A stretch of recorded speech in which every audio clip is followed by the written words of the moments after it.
transportista. No aparece como alguien que pudiera tener la capacidad o la solvencia como para hacerlo. Obviamente todas estas cuestiones las vamos a tener que comprobar. ¿Cuál es el rol, si lo tiene, de Núñez Carmona en esto?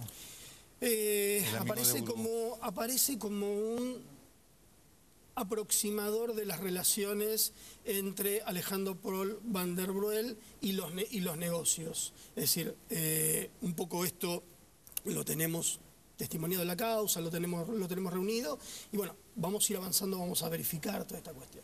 Una cosa que yo no quiero dejar de lado y que tenemos, me parece, que tener en cuenta es la siguiente. Y que yo ya lo he repetido, por más que en la República Argentina una de las mayores críticas que se nos hace a nosotros, y es que las causas vinculadas con hechos de corrupción duran muchísimo, y es absolutamente cierto. Bueno. Y yo doy un ejemplo. 16 años nos llevó en la Fiscalía Federal número 2 condenar a Montserrat Alcázar. 12 años llevó el caso del APA con corrupción privada y con corrupción pública. Así es. En este caso, y teniendo en cuenta una de las personas que está involucrada, nada más ni nada menos que el vicepresidente, o por lo menos nombrado, nosotros nos hemos puesto la meta de tratar de terminar este expediente para formular una imputación o para decir que aquí no hay conductas delictivas de la manera más pronta posible. No podemos tener esta causa en la nebulosa y estamos convencidos por el bien de la institucionalidad del país in eterno. ¿Qué significaría para esta causa que la tomara el juez Ollarvide? La realidad, en el juego procesal esto puede llegar a suceder. Él tiene una causa iniciada en diciembre del año pasado, la ha remontado. La realidad es que las reglas del Código Procesal hablan en algún lugar que debe ser, que puede ser el primer juez que empieza a entender quien la tenga o el que tenga el estado más avanzado. Obviamente yo como fiscal creo que la nuestra está un poco más avanzada. Como control de la causa estaría el fiscal Dilelo, con lo cual yo no tengo absolutamente ningún tipo de inconveniente en eso y creo que hace un buen trabajo.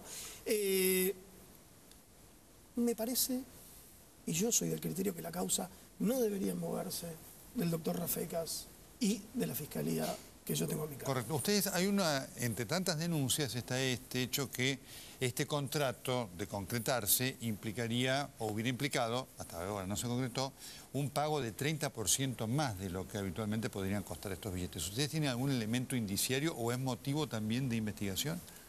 Para nosotros, por ahora, no es que no le estemos prestando atención, queda dentro de los actos preparatorios de una posible y eventual estafa al Estado. A ver, si hubiera estado direccionada la licitación y se habría elegido una empresa con un monto mayor. La realidad es, este caso parece haber operado como una cuestión profiláctica para que no sucediera, en definitiva, estos contratos y no se llevaran adelante. ¿Hubo una participación de Moreno también en la instrumentación de esta desviación del levantamiento de la quiebra de Chicone para que se lo desplazara a Volt? El área a cargo del secretario Moreno interviene en algún momento vinculando si había posibilidad de violación o no a la ley de competencia entre Volt y Chicone dentro del expediente comercial, y es una de las cosas que tenemos para verificar de qué manera se hizo esto. A ver, hay un elemento que es llamativo, que se explicará, y es que la FIP, en apariencia, y digo en apariencia porque si bien está en todos lados, si bien está en todos los medios, nosotros necesitamos pruebas fehacientes de esto. Y utilizaría un proceso de excepción que nunca se habría utilizado para este caso, como para este caso, donde todos estos resortes se habrían utilizado. Es decir, esto es un curioso, poco además, eso. No, obvio. Y Y para un fiscal estas cuestiones, para cualquiera de los fiscales estas cosas son las que llaman poderosamente la atención. Doctor Rívolo, dentro de lo que usted pueda mantener, por supuesto, ¿no? De esta declaración de Laura Muñoz, lo que usted aporta es un hecho muy importante, que no se conocía en cuanto a que a usted le resultó coherente el testimonio con lo que venía dando, ¿no? Y dentro del aporte de pruebas y de lo que usted puede decir. En ese aporte de pruebas, de esa documentación de la cual usted habla, documentos, grabaciones, ahí aparece claramente el elemento de Alejandro Paul van der Broel respondiendo afirmativamente a que hacía negocios con vudú, tenía cosas que ver con vudú, tenía contactos con vudú. Recuerdo que en la nota que nos dio, en varias, Laura Muñoz dice que van der Broel le explica que la asociación con vudú le iba a significar una mejoría impresionante de su situación económica. Quiero saber si algo de eso hay y usted lo puede comentar. O sea que Laura Muñoz contestó primero que yo. Sí, algo de esto, de estos elementos hay, es lo que hace un poco creíble la posición de Laura Muñoz sobre lo que explica respecto de la situación de su marido y de la forma en la cual fue cooptado para trabajar un poco en estas relaciones y que se conocían desde jóvenes en esta situación. Sí, obviamente Laura Muñoz ya ha dicho casi exactamente lo mismo que reprodujo. Ajá. De ahí lo que yo sostengo de este discurso uniforme, por lo menos de ella, sobre la verdad que le contaron.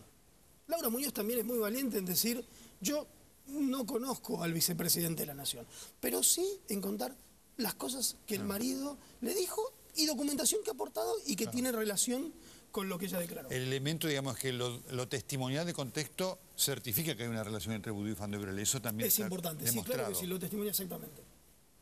Bien, doctor Rívolo, ¿cuál es el valor, usted lo marcó, institucional de una causa como esta? En este momento del país y en este momento en el cual la justicia está muy sospechada de estar presionada, coaccionada, jueces y fiscales temerosos de lo que pueda ser un poder político tremendo para aquel que pueda molestarlo. Investigar a los miembros de cualquiera de los poderes del Estado siempre institucionalmente produce zozobra, siempre provoca una situación de inestabilidad. Yo lo reitero en cualquier foro que voy. La realidad es, yo lo que pretendo es que esto no se eternice. La realidad es, por el bien de la República, más allá de cómo se llame quien esté ocupando el cargo. Y la realidad es, no va a temblar el pulso en decir, hay que hacer una imputación o no hay que hacerla, y saldremos a poner la cara y explicarle a la sociedad por qué creemos que sí hay un delito y por qué creemos que no. La realidad es, yo no le puedo decir a la gente, confíe en esto, porque usted tiene razón que está extremadamente descreída de nosotros y de millones de actos y de hechos que se producen. Yo podría dar ejemplos, di uno con respecto al tema de Montserrat Alcázar, y otro con el tema del APA, etcétera, etcétera, etcétera. La realidad es, creo que se nos presenta una oportunidad, por lo menos en nuestra Fiscalía, se presenta una oportunidad para el juez también, para honrar por lo menos al sistema. Bien, si se comprobara judicialmente que Van der Broel fue o este testaferro de Boudou, ¿qué delito, cuál sería la figura para el vicepresidente de la República aplicar? A ver, inicialmente la investigación está abierta por negociaciones incompatibles. Esto involucra básicamente a un funcionario público, involucra inicialmente la investigación al vicepresidente de la Nación y el delito de lavado de dinero. A ver, la figura inicial sería Van der Broel. Esto además, me permito decirlo porque Van der Broel ya sabe cómo es esta situación además. Muy bien, una última, porque usted está investigando también el caso de Ricardo Jaime y esos 16.000 mails de su secretario, el señor Manuel Vázquez, que son tremendos y que el juez Ollarvide primero dijo que tenían valor y después increíblemente que no. ¿En qué está eso?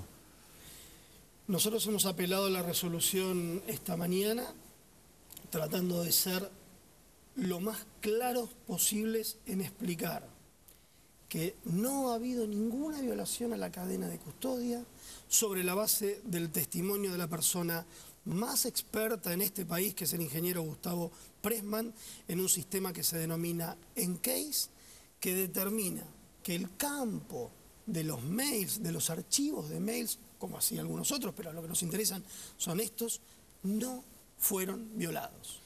¿Eso qué significa para la situación de Jaime? Esto es lo que significa, en la causa del enriquecimiento ilícito muy poco porque no los hemos utilizado. La causa de dádivas también, pero a raíz de esto se aperturaron 5 expedientes en la justicia federal.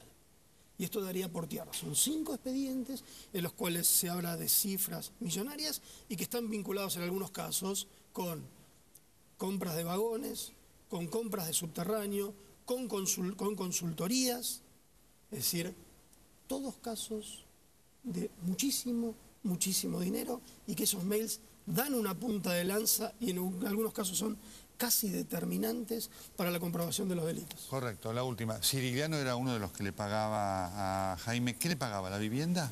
La realidad, no, ¿O viajes? Viajes, y esto pertenece en realidad a la causa que tiene el doctor Bonadío con el doctor Guillermo Marijuán, que ya está elevada a juicio. A ver, la situación en eso es, hoy por hoy hay muchas de las causas del ex secretario de Transporte que ya están en vías o casi elevadas a juicio. Doctor Rívolo, muchísimas gracias. No, a ustedes, buenas noches. El fiscal Carlos Rívolo, el doctor Rívolo es un hombre que ennoblece a la justicia, por eso queríamos conversar con él. Y es un hombre que ha batallado duramente, aun cuando muchas veces las sentencias judiciales no lo han ayudado. La APA es un mal antecedente en relación a muchas de las cosas. Algunas condenas hubo, no todas las que hubieran sido necesarias según lo que este fiscal investigó y comprobó.